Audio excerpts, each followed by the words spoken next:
Price Lord. தேவனுடைய நாமத்திற்கு மகிமை உண்டாவதாக. இந்த நாளிலும் கூட தேவ செய்திக்கு நேராக கடந்து செல்வதற்கு முன்பதாக ஒரு சிறிய ஜெபத்தை ஏறெடுத்து நாம் தேவ வார்த்தைக்கு நேராக கடந்து செல்வோம். ஸ்தோத்திரம் ஆண்டவரே, எங்களை அதிகமாக நேசிக்கின்ற நல்ல தகப்பனே, உமக்கு நன்றி செலுத்துகிறோம் ஏசப்பா.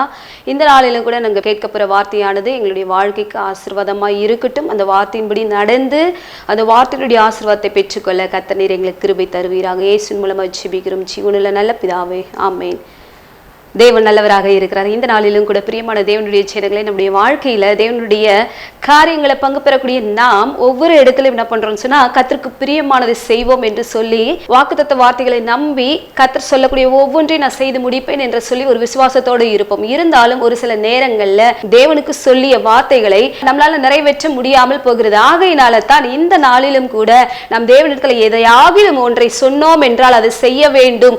தேவனிடத்துல ஒரு பொருத்தனை பண்ணினால் அதை நிறைவேற்ற வேண்டும் என்று சொல்லி இந்த நாள்ல நாம் என்ன பண்ணுவோம் சொன்னா, உறுதி எடுப்போம். தேவனுடைய வார்த்தைகளை பற்றி கொள்வோம். அந்த வார்த்தையின் மூலமாக நம்ம என்ன பண்ணுவோம் சொன்னா, ஆசீர்வாதத்தை பெற்றுக்கொள்வோம். கர்த்தரிடத்துல ஒரு வார்த்தை நம்ம சொல்லிட்டோம் என்று சொன்னால் அதை அப்படியே நிறைவேற்றக்கூடியவர்களாக மாற வேண்டும். தேவனுடைய வார்த்தை நமக்கு இப்படியாக போதிக்கிறது.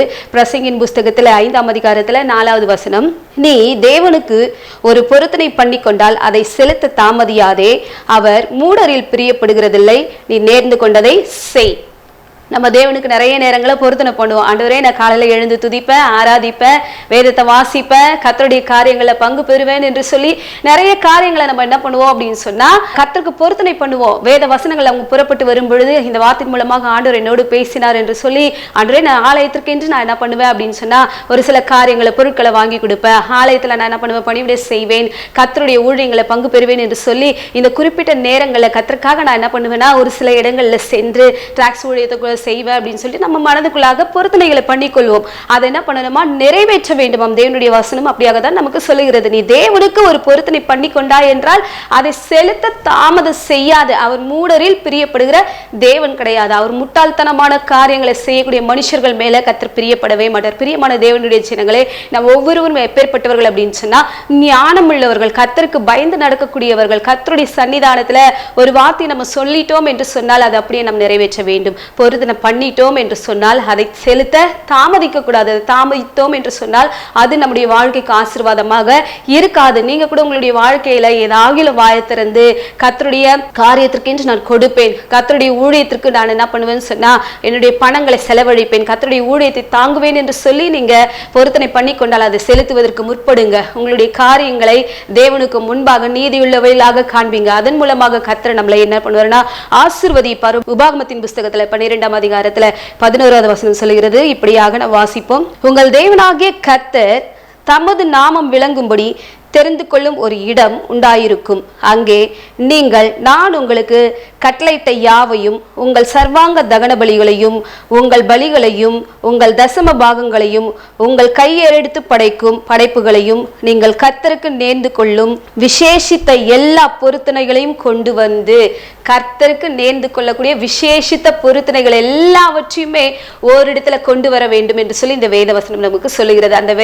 ஓரிடம் என்று சொன்னால் அது தேவனுடைய ஆலயம். ஆலயத்திற்குள்ளாக விசேஷித்த விதமாக பண்ணி கொண்ட பொருத்தனைகள், அதுக்கு அடுத்தது கர்த்தருக்குன்னு சொல்லிட்டு நான் கொடுப்பேன் என்று சொல்லி சர்வாங்க தகன பலிகள். அந்த பழைய ஏற்பாட்டின் காலத்துல வாழ்ந்த ஜனங்கள் எல்லாருமே சர்வாங்க தகன பலிகள், உற்சாக பலிகள், கர்த்தருக்கு பிரியமான ஒவ்வொரு காரியங்களை செய்தாங்க. இந்த நாள்ல கூட பிரியமான தேவனுடைய ஜனங்களே, ஒரு பொருத்தனை பண்ணி கொண்டீர்கள் என்று சொன்னால் அதை யார் இடத்துல போய் கொடுக்க வேண்டும்? தேவனுடைய ஆலயத்துல காணப்படுகிற ஆசாரியத்துல போய் கொடுக்க வேண்டும் என்று சொல்லி இந்த இடத்துல தான் கொண்டு வந்து நீங்க செலுத்த வேண்டும் என்று சொல்லி வசனம் நமக்கு சொல்லுகிறது. ஒரு இடம் ஒன்று உண்டு. அது எது என்று சொன்னா அது தேவனுடைய ஆலயம். அந்த ஆலயத்திற்குள்ளாக நீங்க வந்தீங்கன்னு சொன்னா அந்த நீங்க பொருத்தனை நீங்கள் நிறைவேற்றும் பொழுது அதற்குரிய ஆசீர்வாதத்தை பெற்றுக்கொள்ள முடியும். ஏன் சொன்னா அந்த இடத்துல தான் கர்த்தர் வாசம் பண்ணி கொண்டே இருக்கிறார். நான் இதை விரும்பினபடியால் இங்கே வாசம் பண்ணுவேன் என்று சொல்லி ஆண்டவர் சொல்லுகிறார். கர்த்தருடைய ஆலயத்திற்குள்ளாக தேவன் உலாவிக் கொண்டே இருக்கிறார். பிரியமானவர்களே, நீங்க ஆலயத்திற்குள்ளாக உங்களுடைய பொருத்தனையை நீங்கள் நிறைவேற்றும் பொழுது அதன் பேரில் கர்த்தர் பிரியமா இருக்கிறார். மூடர் பேரில் கர்த்தர் பிரியமா இருக்க மாட்டாருங்க. ஞானவான்கள் பேரில் கர்த்தருடைய செயல்கள்ல பங்கு பெற்று கர்த்தருக்காக பிரியமாக செயல்படக்கூடியவர்களுடைய பெயர்கள்ல கர்த்தர் என்ன பண்றாருன்னா பிரியமா இருக்கிறாரு. இந்த நாளிலும் கூட உங்களுடைய உற்சாக பலிகளை, காணிக்க பலிகளை, பொருத்தனை பலிகளை எல்லாவற்றுமே தேவ சன்னிதானத்திற்கு கொண்டு வாங்க. அதை ஆசாரியர்கள் ஆசீர்வதிப்பார்கள். ஆசீர்வதிப்பது நிமித்தமாக தேவன் என்ன பண்ணுவாரா, அதுல பிரியப்பட்டு உங்களுடைய வாழ்க்கை தரத்தை கர்த்தர் உயர்த்துவது நிச்சயம். அப்படி நீங்க செலுத்தாம போயிட்டீங்கன்னா அது நமக்கு பாவமாக மாறிடும், சாபமாக மாறிடும். ஆகையினால பிரியமான தேவனுடைய சின்னங்களை நீங்க எந்த பொருத்தனை பண்ணி கொண்டிருந்தாலும் அதை செலுத்துவதற்கு முற்படுங்க. ஆலயத்திற்கு நேரா ஓடி போங்க. கர்த்தருடைய காரியங்கள்ல நீங்க என்ன பண்ணுங்கன்னு சொன்னா அதை நிறைவேற்றி முடிங்க. கர்த்தர் உங்களோடு இருந்த பெரிய காரியத்தை செய்வார். நம்ம வாசிப்போம் சங்கீதங்களின் புஸ்தகத்துல 66ஆம் அதிகாரம் 14வது வசனம். என் இக்கட்டில் நான் என் உதடுகளை திறந்து என் வாயினால் சொல்லிய என் பொருத்தனைகளை உமக்கு செலுத்துவேன். நான் ஒரு பொருத்தனை பண்ணிக்கிட்டேன். ஆலயத்திற்கு என்று நான் என்ன பண்ணுவேன், ஒரு ஃபேனை வாங்கி கொடுத்துருவேன். ஆலயத்திற்கு என்று ஒரு சொல்லி ஒரு சேர்ஸை வாங்கி கொடுத்துருவேன். ஆலயத்திற்கு சொல்லி பாயை வாங்கி கொடுத்துருப்பேன். ஆலயத்திற்குன்னு சொல்லிட்டு ஒரு குறிப்பிட்ட தொகையை நான் செலுத்துவேன்னு சொல்லிட்டு நீங்க பொருத்தனை பண்ணி கொண்டாலும் உங்களுடைய இக்கட்டுனால, ஐயோ என்கிட்ட பணம் இல்லையே, என்கிட்ட காசு இல்லையே, நான் செலுத்துவதற்குரிய பலன் என்கிட்ட இல்லையே என்று சொல்லி நீங்க உங்க இக்கட்டு நேரத்தில் பொருத்தனை பண்ணி கொண்டாலும் அதை செலுத்துவதற்கு என்ன பண்ணக்கூடாதா, தாமதிக்க கூடாது. செலுத்தி தீர்க்க வேண்டுமா. உன் வாயினால பொருத்தனை பண்ணிதை நிறைவேற்ற மறந்துடாதுன்னு சொல்லிட்டு வார்த்தை நமக்கு சொல்லுகிறது. என் இக்கட்டில் என்னுடைய உதடுகளை திறந்து என் வாயினால் சொல்லிய பொருத்தனையை உமக்கு செலுத்துவேன் என்று சொல்லி தாவீது சொல்லுகிறார். வாயை திறந்து சொல்லிட்டோம் என்று சொன்னால் கர்த்தருடைய ஆலயத்திற்குள்ளாக ஒரு காரியத்தை செய்வேன் என்று சொல்லி சொன்னால் அது எப்பேற்பட்ட இக்கட்டாக இருந்தாலும், எப்பேற்பட்ட பிரச்சனையாக இருந்தாலும் அதன் மத்தியிலும் அதை நிறைவேற்றுவதற்கு ஒவ்வொருவரும் முற்பட வேண்டும். பிரியமானவர்களே, அதை செய்து முடிப்பதற்குரிய ஒரு பலனையும் கிருபையும் கர்த்தாவே எனக்கு தாரும் என்று சொல்லி தேவனிடத்தில் நம்ம கேட்கும் பொழுது கர்த்தர் நமக்கு என்ன பண்ணுவாருன்னா உதவிகளை செய்யக்கூடியவராக இருக்கிறார். ஆண்டவரே, ஆலயத்தில் என் வாயை திறந்து நான் சொல்லிட்டேன் ஏசப்பா, அதை நான் செலுத்துவதற்குரிய ஒரு கிருபை எனக்கு தாரும் என்று சொல்லி நாம் தேவனிடத்தில் கேட்கும் பொழுது அதை செலுத்தி தீர்ப்பதற்குரிய ஒரு கிருபையை கர்த்தர் நமக்கு கொடுக்க அவர் வல்லமையுள்ளவராக இருக்கிறார். ஆகையினால எந்த இக்கட்டு வந்தாலும் என்னால செய்ய முடியலன்னு சொல்லிட்டு பண்ணி கொண்ட பொருத்தனையை என்ன பண்ணாதீங்கன்னு சொன்னா தாமதிக்காதீங்க. தாமதம் பண்ண பண்ண பண்ண அந்த பொருத்தனுடைய ஆசீர்வாதத்தை நம்ம இழந்து போயிடும். ஆகையினால பிரியமான தேவனுடைய ஜனங்களே, ஆசீர்வாதத்தை பெற்றுக்கொள்ள வேண்டும் என்று சொன்னால் தேவனிடத்துல சொன்ன, ஆலயத்துல சொன்ன அந்த வார்த்தைகளை நிறைவேற்றுவதற்கு, அந்த பொருத்தனைகளை நீங்கள் நிறைவேற்றுவதற்கு முற்படுங்க. தேவன் உங்களோடு இந்த பெரிய காரியத்தை சரி. இப்படியாகத்தான் வேதத்துல கூட ஒரு மனுஷன் என்ன பண்ணாருன்னு சொன்னா, நான் யுத்தத்துக்கு போனேன்னு சொன்னா அந்த யுத்தத்துல ஆண்டவரே நான் வெற்றி பெற்று வரும் பொழுது எனக்கு முன்பதாக காணப்படுகிறது, அதை நான் என்ன பண்ணிடுவேன் சொன்னா உங்களுக்கு சர்வாங்க தகன பலியாக இட்டு நான் என்ன பண்ணிடுவேன், என்னுடைய பொருத்தனை நான் நிறைவேற்றுவேன் என்று சொல்லி ஒரு மனுஷன் என்ன பண்ணாருன்னா பொருத்தனை பண்ணி கொண்டார். பொருத்தனை பண்ணி கொண்டது நிமித்தமாக யுத்தத்துல போயிட்டு என்ன பண்றாரு, வெற்றி பெறாரு. இந்த எப்தா யுத்தத்துல வெற்றி பெற்று வரும் பொழுது என்ன பண்றாரு அப்படின்னு சொன்னா, தனக்கு ஒரே பேரான ஒரே ஒரு மகள் இருந்தாங்க. அந்த மகளை கர்த்தருக்கென்று நான் சொல்லி அந்த பொருத்தனையை நிறைவேற்ற வேண்டும் என்று சொல்லி அவர் என்ன பண்றாருன்னு சொன்னா அந்த பொருத்தனை நிறைவேற்றக்கூடிய ஒரு மனுஷனாக காணப்பட்டார். பிரியமானவர்களே, உங்ககிட்ட எது இருந்தாலும் ஐயோ இந்த பொருள் எனக்கு என்னுடைய வாழ்வாதாரத்துக்கு இது தேவையாச்சு, அதை கர்த்தருக்கு கொடுத்துட்டேன்னு சொன்னா அடுத்து நான் எப்படி ஜீவிப்பது என்று சொல்லி யோசிக்காதீங்க. அதை நீங்க செலுத்தி தீர்க்கும் பொழுதுதான் அதற்குரிய ஆசீர்வாதங்களை பெற நம்மளால முடியும். இந்த மனுஷன் இக்கட்டு வந்துருச்சு, அந்த இக்கட்டு நேரத்திலையும் என்னுடைய மகளை நான் இழந்து போயிடுவேன், எனக்கு வேற பிள்ளை இல்லையே அப்படின்னு சொல்லிட்டு அந்த பிள்ளையை கொடுப்பதற்கு அவர் என்ன பண்ணல, தாமதம் பண்ணவே இல்லை. தாமதம் பண்ணாதபடிக்கு நான் தேவனிடத்துல சொன்ன அந்த பொருத்தனையை நான் நிறைவேற்றி தீர்க்க வேண்டும் என்று சொல்லி கர்த்தரிடத்துல சொன்ன வார்த்தையை, கர்த்தரிடத்துல சொன்ன அந்த பொருத்தனையை நிறைவேற்றி தீர்க்கக்கூடியவராக அவர் காணப்பட்டார். நம்ம வாசிப்போம் நியாயாதிபதிகளின் புஸ்தகத்துல 11ஆம் அதிகாரத்துல 39வது வசனம். 2 மாதம் முடிந்த பின்பு தன் தகப்பனிடத்திற்கு திரும்பி வந்தால் அப்பொழுது அவன் பண்ணியிருந்த தன் பொருத்தனையின்படி அவளுக்கு செய்தான். அவள் புருஷனை அறியாதவளாய் இருந்தாள். ஹல்லேலூயா. புருஷனை அறியாதிருந்தாள். இந்த மகள் புருஷனை அறியாத இளம் பெண்ணாக இருந்தாலும் அவளுடைய வாழ்க்கை எல்லாம் போயிடுச்சே, இந்த மகள் செத்து போயிடுவா அப்படின்னு சொல்லிட்டு அந்த மகன் அந்த என்ன பண்ணலன்னா வேதனைப்படவே இல்லை, கஷ்டப்படல. கர்த்தருக்கு பிரியமானதை செய்தார். பொருத்தனை என்ன பண்ணாரு, நிறைவேற்றக்கூடியவராக இவர் காணப்பட்டார். இக்கட்டு வரும்பொழுது கூட அவர் என்ன பண்ணலன்னா இக்கட்டை ஒரு பெருசாக எண்ணிக்கொள்ளவே இல்லை. தேவன் என்னை ஆசீர்வதிப்பார், என்னுடைய சந்ததியை ஆசீர்வதிப்பார் என்ற நம்பிக்கையோடு என்ன பண்ணாருன்னு சொன்னா கர்த்தருக்கு சொன்ன எல்லா பொருத்தனைகளையும் நிறைவேற்றுவதற்காக அவர் என்ன பண்ணாருன்னா முற்பட்டார். பிரியமானவர்களே, இக்கட்டு வரும் பொழுது பொருத்தனை செலுத்துவதற்கு பின்வாங்கி போயிடாதீங்க. இந்த எப்தாவை போல கர்த்தாவே எனக்கு இக்கட்டு நேர்பட்டாலும் நான் அதை ஆண்டவரே செய்து முடிப்பதற்குரிய ஆண்டவரே ஒரு ஞானத்தையும் ஒரு கிருபையையும் தேவன் எனக்கு தாரும் என்று சொல்லுங்க. தேவனத்துல கேளுங்க. மூடரில் அவர் என்ன பண்ண மாட்டார்னா பிரியப்பட மாட்டாரா? கர்த்தர் என்ன பண்ணுவாருன்னு சொன்னா ஞானவான்கள் இடத்துல பிரியப்படக்கூடிய தேவனாக இருக்கிறார். பிரியமானவர்களே, இந்த எப்தாவை போல ஆண்டவர் எனக்கு என்ன இக்கட்டு இக்கட்டு வந்தாலும் என்ன பிரச்சனை வந்தாலும் ஆண்டவரே நான் பண்ணின பொருத்தனை செலுத்துவதற்கு கர்த்தர் எனக்கு கிருபை தாரும் என்று சொல்லி தேவனிடத்துல கேட்போம். இப்படியாக வேதத்துல கூட ஒரு சகோதரி காணப்பட்டாங்க. அவங்க என்ன பண்ணாங்க, தேவனிடத்துல போயிட்டு பொருத்தனை பண்ணாங்க, அழுதாங்க, ஜெபம் பண்ணாங்க. ஆண்டவரே என்னுடைய பிரச்சனை மாறாதா, என்னுடைய ஏக்கம் தீராதா, நான் குழந்தை இல்லாம இருக்கிறேனே, என்னுடைய நிந்தை மாறாதா, ஆண்டவரே எனக்கு நீர் ஒரு குழந்தையை கொடுத்தீங்க என்று சொன்னா நான் என்ன பண்ணுவேன், அவனை சிறு வயது முதற்கொண்டே ஆலயத்துல கொண்டு வந்து வைத்து உமக்கென்று நான் என்ன பண்ணுவேன் சொன்னா விட்டுருவேன்பா அப்படின்னு சொல்லிட்டு என்ன பண்ணாங்க, ஒரு பொருத்தனை பண்ணி கொண்டாங்க.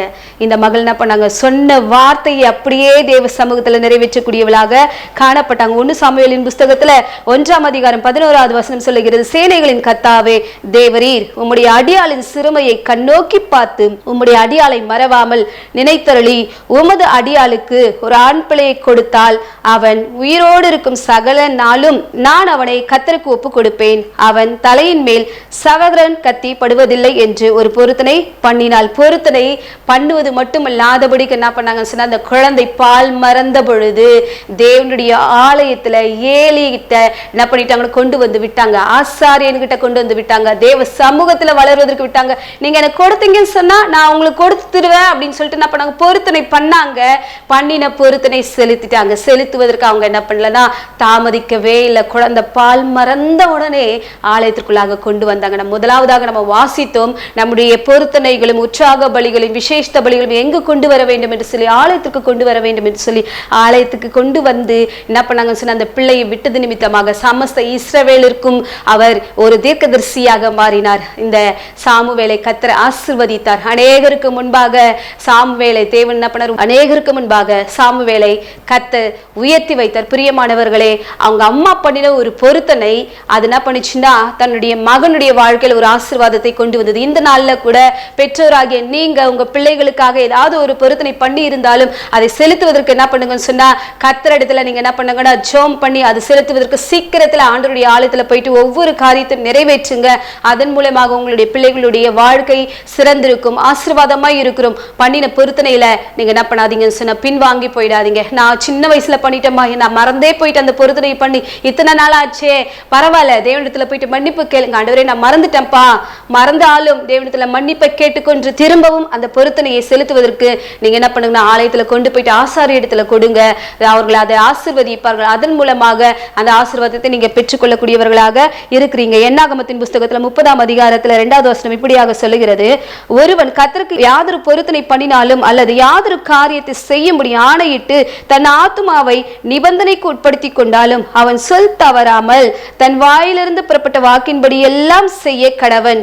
ஒன்னு சொல்லிட்டேன்னு நான் பொருத்தனை பண்ணிட்டு கர்த்தருக்குன்ட்டு நான் செய்ய போறேன், தேவனுடைய ஊழியத்திற்குன்ட்டு நான் செய்ய போறேன், தேவனுடைய காரியத்திற்குன்ட்டு நான் செய்ய போறேன் என்று சொல்லி ஒரு வார்த்தையை சொல்லிட்ட பிறகு அதை சொல் தவறாமல் நிறைவேற்ற வேண்டும். சொல் தவறாமல் அப்படி நிறைவேற்றக்கூடியவருடைய வார்த்தையில தான் கர்த்தர் பிரியமாக இருக்கிறார். மூடரில் தேவன் பிரியப்படுகிறதே கிடையாது. ஆகையினால பிரியமானவர்களே, ஆண்டவரே நான் சொல்லிய வார்த்தைகளை நான் சொல்லிய பொருத்தனையை நிறைவேற்றி முடிப்பதற்கு ஆண்டவரே இந்த அன்னாளை போல இந்த எப்தாவை போல எனக்கும் ஞானமுள்ள இருதயத்தை தந்தருளும் என்று சொல்லி தேவனிடத்துல கேட்பீர்கள் என்று சொன்னால் தேவன் என்ன பண்ணுவார், ஞானமுள்ள இருதயத்தை தேவன் உங்களுக்கு தந்தருளுவார். சொல் தவறாமல் நடக்கும் பொழுது அதனுடைய ஆசீர்வாதத்தை பெற்றுக்கொள்ள முடியும். உண்மையுள்ளவர்களாக காணப்பட வேண்டும். நம்ம ஒன்று சொல்லிட்டோம் சொன்னா அதை நிறைவேற்றும் பொழுது நாம் உண்மையுள்ளவர்களாக காணப்படுவோம். அதை சொல்லிட்ட பிறகு செய்யாம விட்டுட்டோம்னா அந்த இடத்துல போய் சொல்லக்கூடியவர்களாக மாறிட்டோம். ஆகையினால ஆண்டவரே நான் பொய் பேசாதபடிக்கு, ஆண்டவரே பொய்யுள்ள வார்த்தைகளை ஆண்டவரே என்னுடைய இருதயத்திலிருந்து புறப்பட்டு வராதபடிக்கு நான் சொல்லிய உண்மையான வார்த்தைகளை நிறைவேற்றுவதற்கு, நான் சொல்லி ஆண்டவரே பொருத்தனை நிறைவேற்றுவதற்கு எனக்கு கிருபை தாரும் என்று சொல்லி தேவனிடத்துல நீங்க கேட்கும் பொழுது உங்களுடைய வாழ்க்கையிலும் சரி, நீங்க வேலை செய்கிற இடங்களிலும் சரி, நீங்க எந்த இடத்துல ஊழியம் செய்து கொண்டு இருந்தாலும் சரி, அந்த இடத்துல ஒரு உயர்வை தேவன் உங்களுக்கு கட்டளையிடுவது நிச்சயம். ஆகையினால உன்னுடைய வாழ்க்கையினுடைய எல்லாவித ஆசீர்வாத குறைவுகளும் மாற வேண்டும் என்று சொன்னால் ஏதாச்சும் நீங்க பொருத்தனை பண்ணி கொண்டிருந்தால் அதை செலுத்த தேவனிடத்துல என்ன பண்ணுங்கன்னு சொன்னா முற்படுங்க.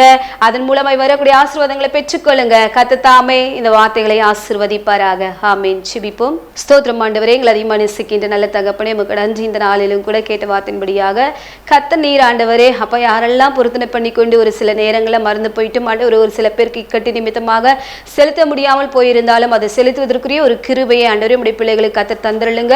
இந்த வார்த்தையினுடைய ஆசீர்வாதத்தை பெற்றுக்கொள்ள கர்த்தர் கிருபை செய்யும். ஆசீர்வாதம். ஆசீர்வதி. இயேசுவின் மூலம் ஜெபிக்கிறோம் ஜீவனுள்ள நல்ல பிதாவே, ஆமென்.